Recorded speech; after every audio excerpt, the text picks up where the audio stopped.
રાધે કૃષ્ણ મિત્રો, સ્વાગત છે મારા નવા વ્લોગમાં। તો મિત્રો, તમે પહેલો ભાગ જોયો જ હશે અને જો ન જોયો હોય તો જરૂરથી જોઈ લેજો।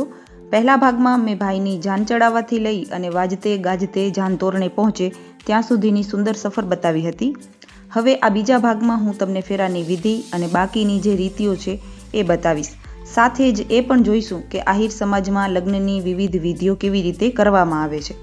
તો મિત્રો, મારી સાથે છેલ્લે સુધી જોડાયેલા રહેજો અને મારા આ વ્લોગનો આનંદ માણજો। અને મારો ચેનલ સબસ્ક્રાઈબ ન કર્યો હોય તો સબસ્ક્રાઈબ કરી લેજો અને સાથે સાથે લાઈક કમેન્ટ કરવાનું ભૂલતા નહીં। તો જુઓ, પહેલાં સમયો અને પછી પૂખણા ચાલુ થઈ ગયા છે। કન્યાના મમ્મી છે એ પહેલાં જે વર હોય એને અને પછી પડઝાલિયા હોય એને, જે પડઝાલીને ઊભા હોય એને વારાફરતી પૂંખે। અને બીજી બાજુ ત્યાં સુધીમાં અમે લોકો ગોઠવાઈ ગયા હતા સ્ટેજની આજુબાજુ। અમારા જે ફૂલ છે એ બધું લઈને જગ્યા પોતપોતાની લઈ અને ગોઠવાઈ ગયા છીએ અને બીજી બાજુ હજી પોખણા ચાલુ જ હતા। અને જે મોટા હોય લેડીઝો જે જાનમાં આવ્યા હોય એ લોકો પાછળ ગીત ગાતા હોય, સામે સામે બંને સાઈડથી ગીત ગવાતા હોય પૂખણા ટાઈમે। કન્યા પક્ષના અને વર પક્ષના એવી રીતે બંને ગીતો ગાતા હોય છે। અને આ બધું ચાલ્યું ત્યાં સુધી આપણે જે પૂખણા હતા એ પૂરા થયા, સમયો પણ પૂરો થઈ ગયો અને લાડોભાઈ પણ પહોંચી આવ્યો છે સ્ટેજ ઉપર અને ગોઠવાઈ ગયો છે એની જગ્યાએ। અને હવે આપણા જે ફેરાની રસમો છે એ બધી ધીમે ધીમે ચાલુ થશે। તો વિધિની શરૂઆત કન્યાના બાપા દ્વારા કરવામાં આવશે। તો કન્યાના બાપા આવી અને પહેલાં પગ પખારશે। પગ પખારવું એટલે 2 વખત કંકુનું પાણી અને 2 વખત સાદા પાણીથી પગનો અંગૂઠો ધોવો।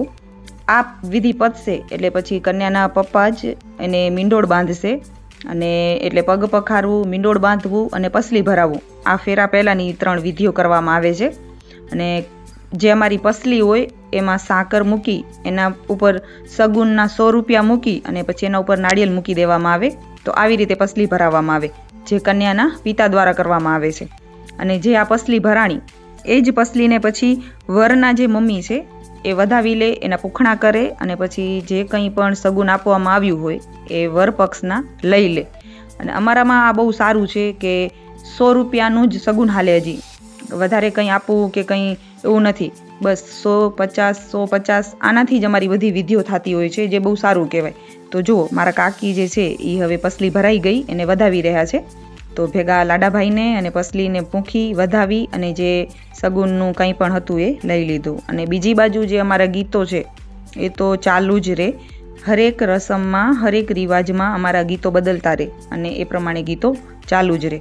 અને હવે આ જે વિધિઓ પતી ગઈ એના પછી જે કન્યા છે એ પણ આવી ગયા અને પછી જે બાકી હવે ફેરાની શરૂઆત હતી એ થશે। તો આપણે ફેરાની શરૂઆત પહેલાં જે ગઠબંધન એટલે કે છેડાછેડી હોય, જો એ પણ ચાલુ થઈ ગયા છે। તો એ અમારામાં મહારાજ જ કરે। તો મહારાજ જે પણ એમાં ગઠબંધનમાં મૂકવાનું હોય, ચોખા કે થોડા ફૂલ હોય અને સિક્કો હોય તો સિક્કો, અને જો સિક્કો ન હોય તો પછી કંઈ પણ નોટ કે ચાલે તો એ મૂકી અને એ ગઠબંધન છે એ જ કરે।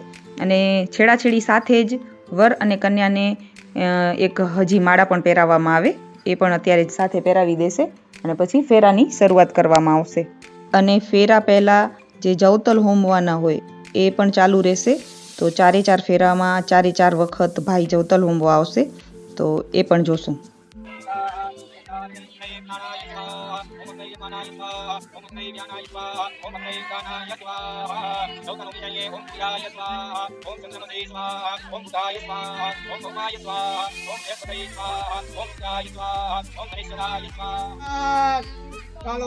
કસ્તુરે તિલકં લલાટ પટલે વક્ષસ્થલે કૌસ્તુભં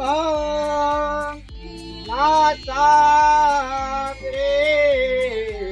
પરમોક્તિકં કરતલે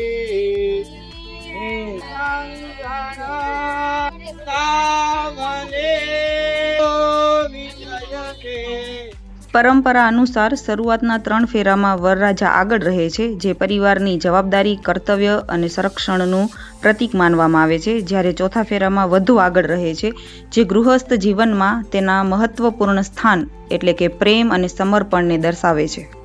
અને આવી રીતે કન્યાના ભાઈના હાથે છેલ્લે નારિયેળ હોમાવી અને ફેરાને પૂર્ણ કરવામાં આવ્યા છે. સ્વાહા ઈખમૂર જગ્ગુ સતક્રતુ સ્વાહા. ફેરાની વિધિ પૂરી થાય એટલે કન્યાના માતા પિતા અને જે વરના માતા પિતા છે એ ચારેય હાથ ગતેણું કરે. હાથ ગતેણું એટલે જે રૂમાલ તમને દેખાય છે ખોરા ઉપર, એ ખોરામાં રૂમાલ મૂકવામાં આવે અને પછી એ ચારેય વારાફરતી કંકુના પાણીના ત્યાં જે ચાંદલા કરે અને પછી 100 રૂપિયા આશીર્વાદ રૂપે સગુન આપે, એને હાથ ગતેણું કહેવાય. તો જુઓ, ચારેય વારાફરતી હાથ ગતેણું પણ કરી લીધો છે અને એમના આશીર્વાદ પણ બંનેને આપી દીધા છે. હાથ ગતેણું પત્યા પછી જેમ પહેલાં કન્યાના બાપાએ પસલી ભરાવી હતી એવી જ રીતે હવે છેલ્લે વરના જે પપ્પા છે એ કન્યાને પસલી ભરાવે. તો ખોળામાં રૂમાલ મૂકવામાં આવે અને પછી એના ઉપર જેમ પહેલાં સાકર અને 100 રૂપિયા સગુન અને નાળિયેર મૂક્યો એવી જ રીતે હવે કન્યાના પપ્પા પણ પસલી ભરાવશે. અને જેમ પહેલાં કન્યાના પપ્પાએ પગ પખાર્યો એ જ રીતે હવે જે વરના પપ્પા છે એ કન્યાનો પગ પખારશે. 2 વખત કંકુનું પાણી અને પછી 2 વખત સાદું પાણી એના દ્વારા અંગૂઠાને સાફ કરે, એને પગ પખાર્યું કહેવાય. અને પછી જે પસલી ભરાણી હતી એ હવે આ વખતે જે કન્યાના મમ્મી છે એ વધાવી ચાંદલા કરી અને પછી જે સગુન હતો એ લઈ લેશે. તો આવી રીતે હોય અમારી બધી વિધિઓ અને બધા જ જે રીતિ રિવાજો છે એ, અને આ બહુ જૂના રીતિ રિવાજો છે અને જે આજ સુધી ચાલ્યા આવે છે.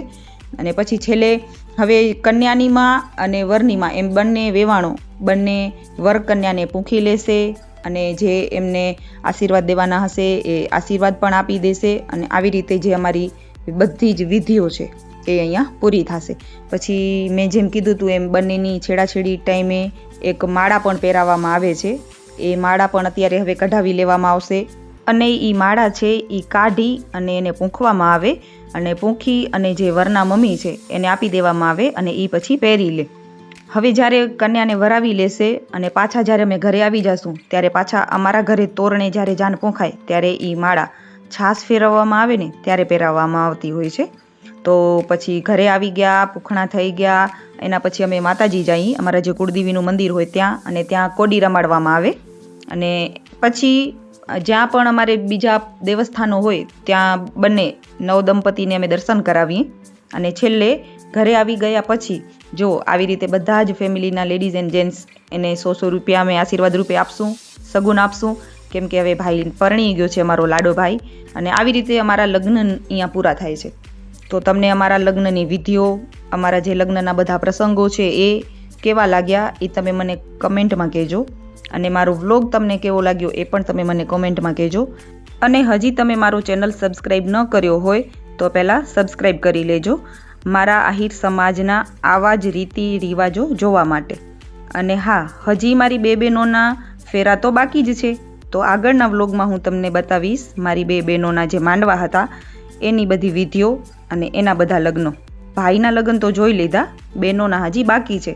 તો નેક્સ્ટ વ્લોગમાં મારી સાથે બન્યા રહેજો. અને પ્લીઝ લાઇક, શેર અને કમેન્ટ કરવાનું ભૂલતા નહીં. રાધે કૃષ્ણ બધાને.